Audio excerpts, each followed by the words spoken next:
بسم الله الرحمن الرحيم. درس كابان بتاتي إن يبون إندر نديرو دكتورمات الدين. إذن إندر سنغو ديرول كابان ناي إغوابون. إذن إندر درسو جانغو في تugala den nay. En jangi baaw do muqaddima tugala den nay joni non ko tugala arana ngawde jangude do e der tugala den nako te qawaidul arba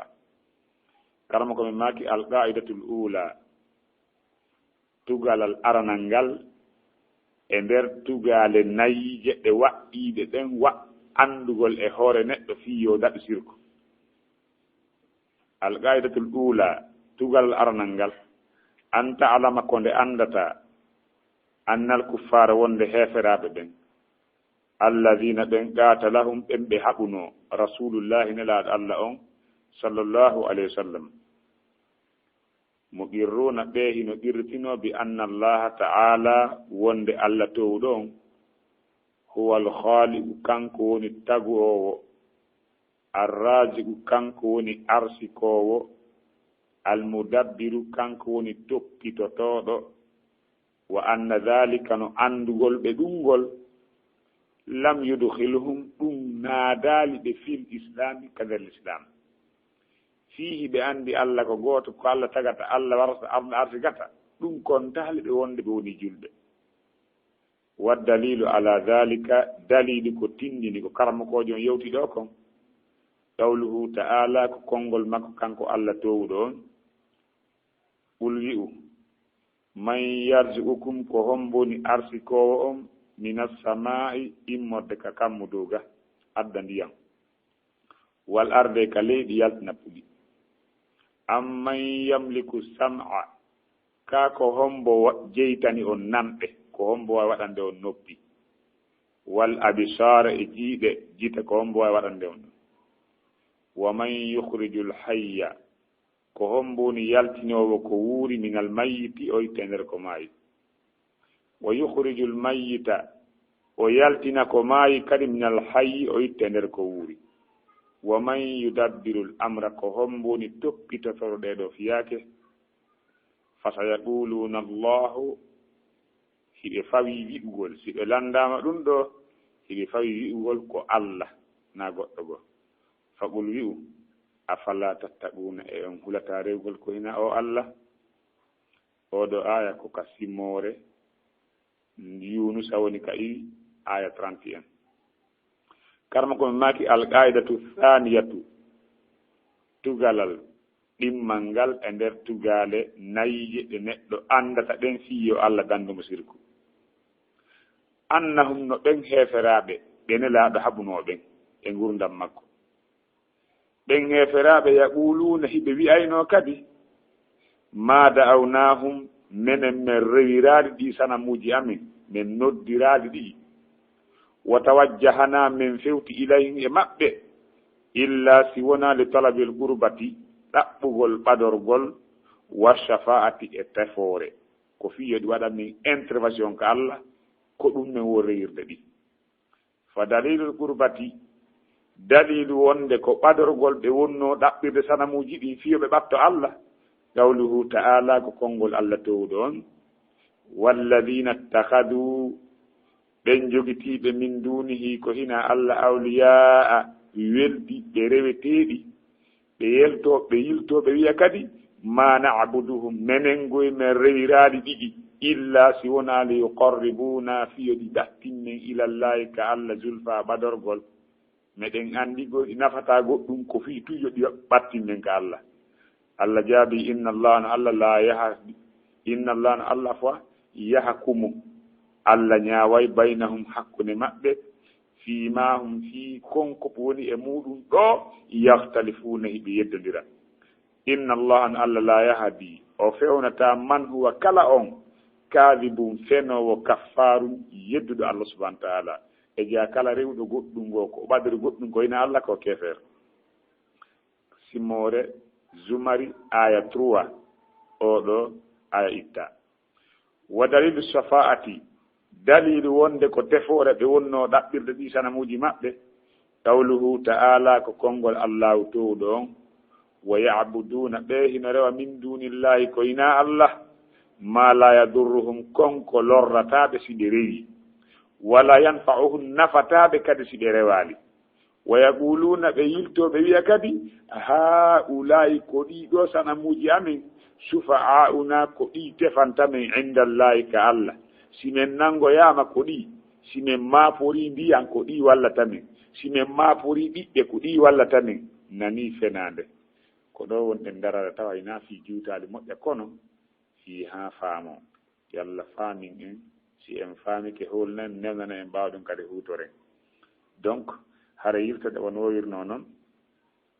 ɓe holli ɗo ɓawiɗen andi wonde karma ko men ɓe makanino en ɓaawo ga e nder darsu men feƴƴuɗo on wonde hino haani ka annen wonde allah subahana ta'ala ko tagiri en ko fiingal dewal makko allah daali mi tagirali jinne e yimɓe si wona fiyoɓe rewan si tawi a andi allah ko tagiri ma kon ko fii dewal fiya rewmo awa andu wonde dewal ngal wiyetake dewal si wona hara e ngal wondi e tawhidi wona woniri noon kadi julde wiyetake julde si wona hara julde nen no wondi e laaɓal si tawi woni sirku naati e dewal bonnayi dewal ngal wono andirɗa noon si tawi tayre naati e nder laaɓal bonnayi laaɓal ngal si a andi wonde sirku si jillodiri e dewal bonnayi ngal ɗon dewal bonna gollal ngal kadi wonta wondiɗɗo ngal ɗo gollal ko o jeeyaɗo e luttinteɓe ka yiite si tawi a andi ɗum wonde si goɗɗo waɗi gollal o sirkani allah e ngal gollal o luttay jahannama kanko e ngal gollal makko haray de andu ko ɓuri wonde important ko ɓuri himmude ko fawi ma kon ko nde andata oɗo sirku no gasa allah dandete oɗo jiɓaye ɗon jiɓaye koko ko wiyete sirkango allah subahana ta'ala allah daali fi sirku on wonde allah hafuranta on neɗɗo sirkanomo o maayidi e mu'um allah noon hafuray kala ko hewta sirku e junubaji ɗi wonande on mo o faala hafurangol ko andirte ɗum noon ko andugol ɗe tugale nayije ɗe allah subahana taala janti ka deftere makko karama komin maaki fewn ɗon noon alqaidatul ula tugalal aranal ngal awa joni ko ɗon fuɗɗi wen darsu men anta alama ko nde andata annal kuffara wonde heferaɓe ɓen alladina ɓen qata lahum ɓe haɓuno ɓen rasulullahi nelaɗo allah sallllahu alih w sallam ɓe heferaɓe ɓe nelaɗo haɓuno abou jahali en e groupe mum on abou bandiji buyno toon ɗe ɓurɓe añiremo ɓen bandiji nayyi abou jahali abou lahabi e goɗɗo gono ɗon ibnu abi muayti e walid ibnu mukhira en ɓe nelaɗo haɓduno e mum ɓe e hoore muɗum mo qirruna hiɓe qirritino bi anna allaha ta'ala no allah tewɗo on huwa al khaliqu tagugol ko poste makko kaka allah subahana taala o hawtida e goɗɗo ɗum hiɓe anduno ɗum arraziqu arsikugol almudabbiru toppitotoɗo koko allah wa anna dhalika no ɗum ɗon andugol ɓe ɗum lam yudkhiluhum ɗum naadali ɓe fil islam al islam hina wigongo min miɗa andi ko nuwo ko allah miɗa andi ko allah hokkorta kono ko sabu wontum mi ɗaɓɓata yawgo ka karamo kaari en ɗa ko sabu donc si tawi abou jahali tawi on no andi wonde ko allah arsikata o ɗaɓɓirali goɗɗo mantegera an oɗo wiiɗo ko a julɗo an a yahi a wii ko goɗɗo arsikay ma ko ina allah an a ɓuuri abou jahali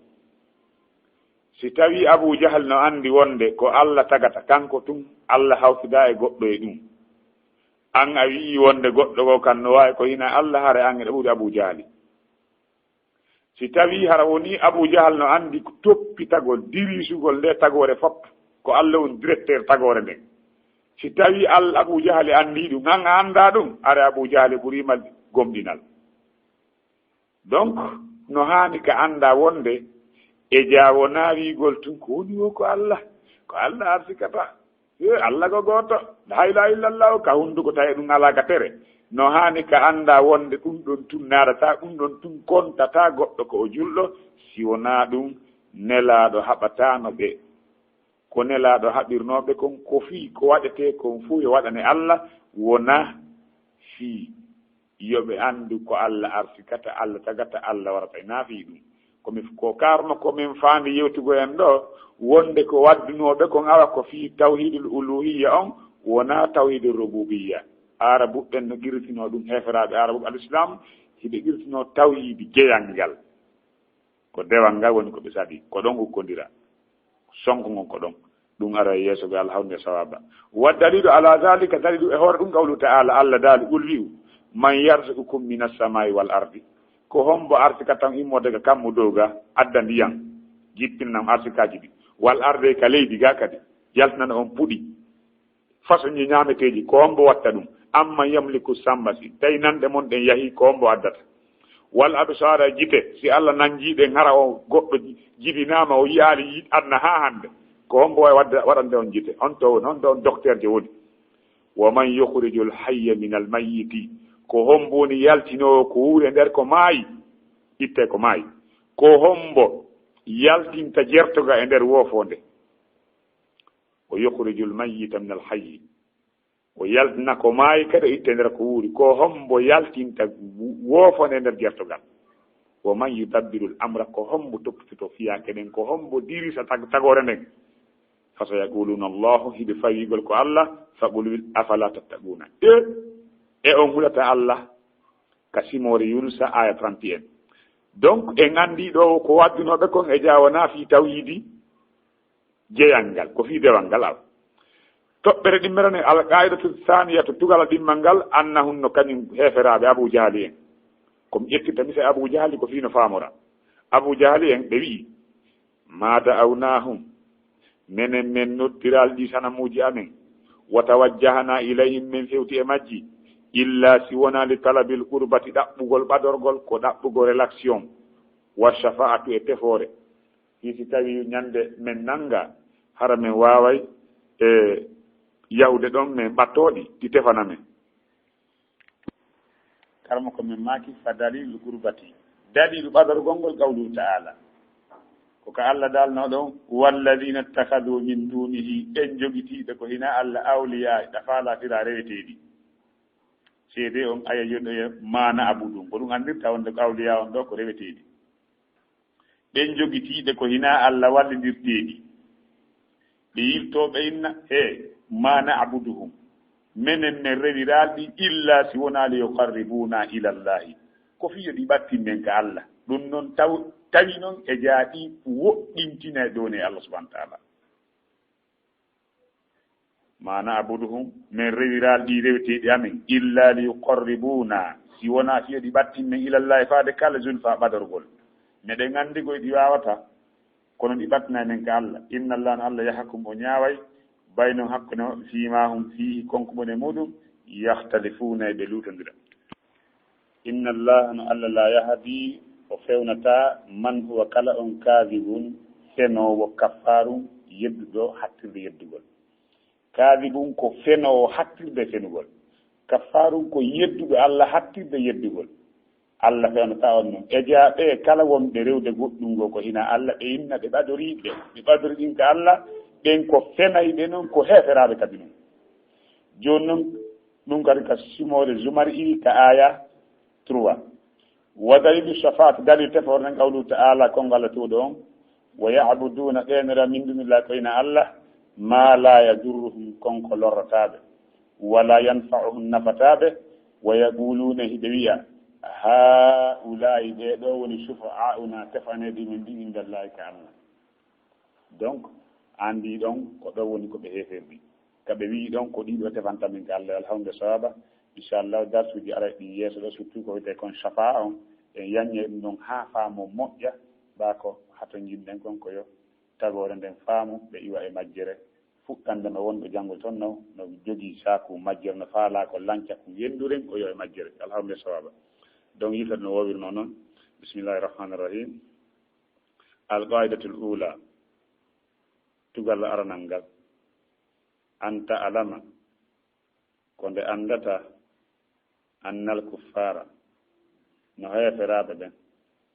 alladina ɓen gata lahum ɓen ɓe haɓuno rasulullahi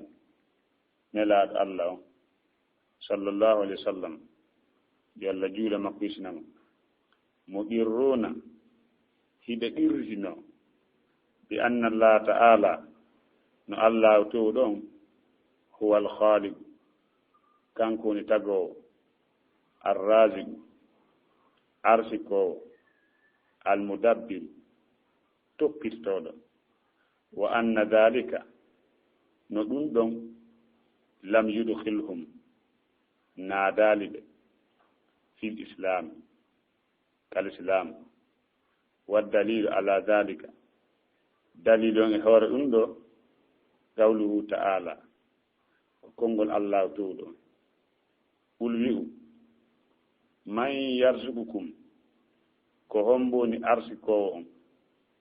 minas samai immorde ka samawo wal ardi e ka leydi amman yamliku sam'a ka ko hombo wawi nanɗe wal abisara e jiiɗe wa man yukhrijul hayya ko hombo yaltinta ko wuuri minal mayyiti o ittay ko maayi o yukhrijul mayyita o yaltina ko maayi minal hayyi o ittay ko wuuri wa man yudabbirul amra ko hombo toppitoto fiyaake ɗen fasayaquluna allah hiɓe fawi yuɗugol ko allah faqul wi'u afala tattaquna e on hulata allah alqaidatu thaniyatu tugalal ɗimmal ngal annahum no kamɓe yaquluna hiɓe wi'a maada awnahum min noddirali ɓe wa tawajjahana ilayhim min fewti e majji illa si wona bi talabil qurbati ɗaɓɓugol ɓadorgol wa shafaati e tefore fa dalilul qurbati dalilu ɓadorgol ngol qawluhu ta'ala o konngol makko towɗo on walladina ittakhadhu ɓen jogitiiɓe min dunihi ko hina allah awliya'a weldiɓɓe ma na'buduhum min rewiraɗi ɗi illa liuqarribuna si wona fiyo ɗi ɓattin men ila llahi faade ka allah zulfa ɓadorgol inna allah no allah yahkumu o ñaaway baynahum hakkunde maɓɓe fima hum fihi konko ɓe woni e muɗum yahtalifuna hiɓe luutodira inna allah no allah la yahdi o fewnata man huwa kala on kaadibum fenowo kaffarum yedduɗo wa dalilu shafaati dalilu tefore nden qawluhu ta'ala konngol allah towɗon wa ya'buduna hiɓe rewa min dunillahi ko hina allah ma la yadurruhum konko lorrotaɓe wala yanfa'uhum nafataɓe wa yaquluna hiɓe wi'a ha'ula'i ko ɓeeɗo